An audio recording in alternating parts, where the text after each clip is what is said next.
Well, hello, friends. Mark Holmes here. And as always, I want to thank you all for watching, commenting, subscribing, and being part of the Joe Boo Sports Report. Without you guys, this literally does not work. Man, this year has been bad. It has been really bad. How bad? Our record currently right now is the worst since 1989, when at this point of the season, we were 1-11. Yeah, it's that bad. It is so bad that I'm not sure that we are guaranteed to win against the Bengals this weekend. I mean, it is a short week. Our team has been pretty bad. And keep in mind, the Bengals ended up 19-17 against the Giants, who now are, looking pretty good and leading the division. And people are saying great things about them that are actually on a 3-game win streak. So it's not inconceivable that we lose that game and end up being the number 3 pick in the draft. We went from 5 last night to 4, a couple spaces ahead of the Eagles, but the Eagles, they're right there with us. And eventually the two of us are going to play, and one of us will have a better draft position.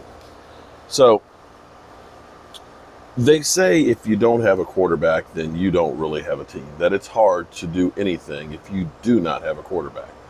We have a lot of people who will say, in fact, Jimmy Johnson yesterday said that he expects the Cowboys to, re-sign Dak, that Dak's a good quarterback.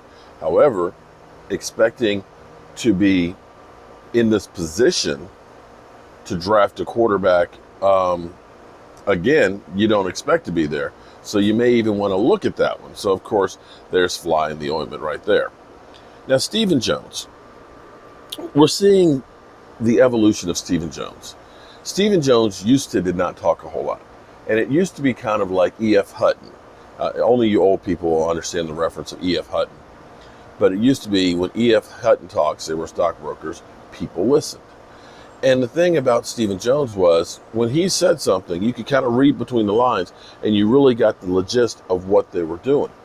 Jerry Jones, of course, was always, shooting from the hips, and you never knew what you were going to get from Jerry Jones. And so it was always, who knows, just wait for it, and then we'll see if it actually comes to fruition. Well, Stephen Jones has beginning to evolve and seems like he's getting more Jerry-esque. And now you start looking at some of the things that he's saying, and you look and say, you're feeding us bullshit, right? You know that you're definitely trying to sugarcoat it. He talked about, the players, we got good players and things like that. And, some of these players were the same ones from last year, and we just got to play better. Well, okay. Now you're sounding like Mike McCarthy, who's trying to sugarcoat it so he doesn't get all of that heat that's coming his way right now as far as coaching. But he does say that he has no problem or concerns about re-signing Dak Prescott. In fact, I want to get the quote so I make sure that I have it right, because there's some people out there, who tend to get stuff wrong, maybe intentionally, but I want to make sure that I get the quote right. Our issues in our negotiation with Dak have been, we're wanting to be more committed in terms of number of years. We're not nervous to sign Dak, he said on the Fan today. His makeup is all the right things. He's a great leader and he's a great player. The length of the deal has been the sticking point since the offseason, with the Cowboys reportedly seeking a 5-year deal, while Prescott side only wanted to be locked in for 4 years. And that is because, and I will say this, because what's going to happen at the end of next year is the television contracts are going to go through the roof. And some of you will say, well, Dak Prescott, he's just being greedy. Well, maybe you can say it's being greedy, but for a guy that's only made $40 million over 5 years, risking his neck for the Dallas Cowboys, taking all the heat and all the flack and things like that. Whereas guys like Kirk Cousins have already made $200 million in their career, you kind of look at that and say he's been undervalued and underpaid for so long.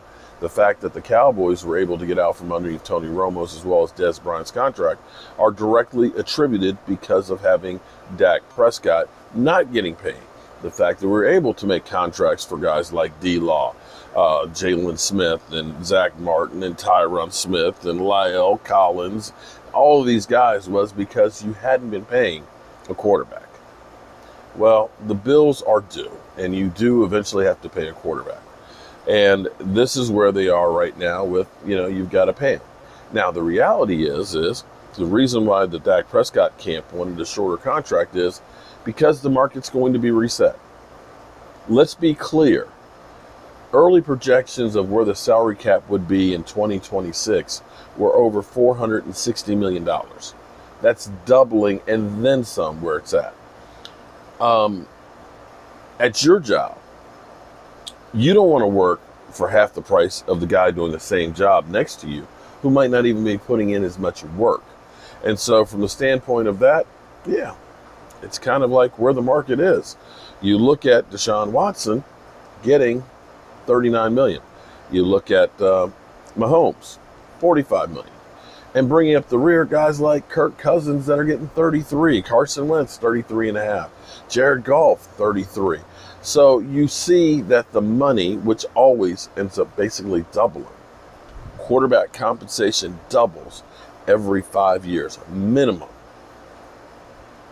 You could literally see, if he signed a 5-year contract, that $35 million he was signing for in 5 years might be $70 million. And you're looking at that and saying, hey, man, what about me?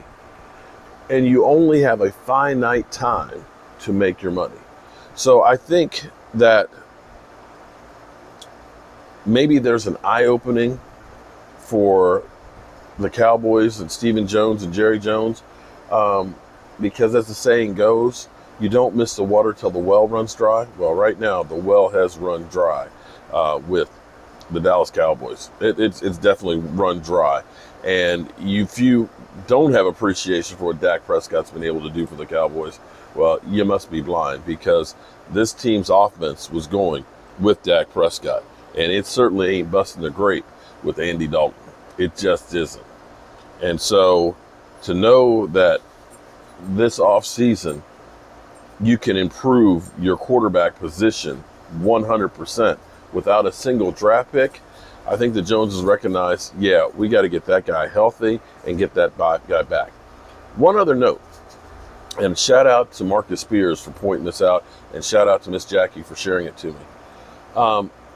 Jerry Jones, who was talking about being a vampire, and I have to agree with that 100%, because Jerry Jones does suck the life out of us Cowboy fans. He was talking about Dak Prescott almost as if he was a running quarterback. He said he's always kind of handicapped Dak Prescott because of his running ability. You would think that he runs the ball as much as, say, Lamar Jackson. Because basically he was saying that, to keep your quarterback upright and keep him having a long career, you can't run. But Dak is not one to just say, hey, I want to run. In fact, last year he hardly ran. And the reality is that play that he got hurt on was a fluke. Now, I sit here and look at guys like Sam Bradford that weren't running quarterbacks that constantly stayed hurt. I look at Peyton Manning, not a running quarterback, yet he had neck issues. I can look at a lot of quarterbacks. Jimmy Garoppolo, not really a running quarterback, injured again. It's just the nature of the beast. The fact that you had a guy play for 4.5 years without being injured. The Dallas Cowboys have never had a quarterback play for 3 consecutive years without an injury. So, pump the brakes on that a little bit, Jerry. Pump the brakes on that. All right, that's all I got for you right now. But I just got back. I need to check all the news, but I wanted to get this out there that we should be good as far as quarterback goes in signing Dak Prescott.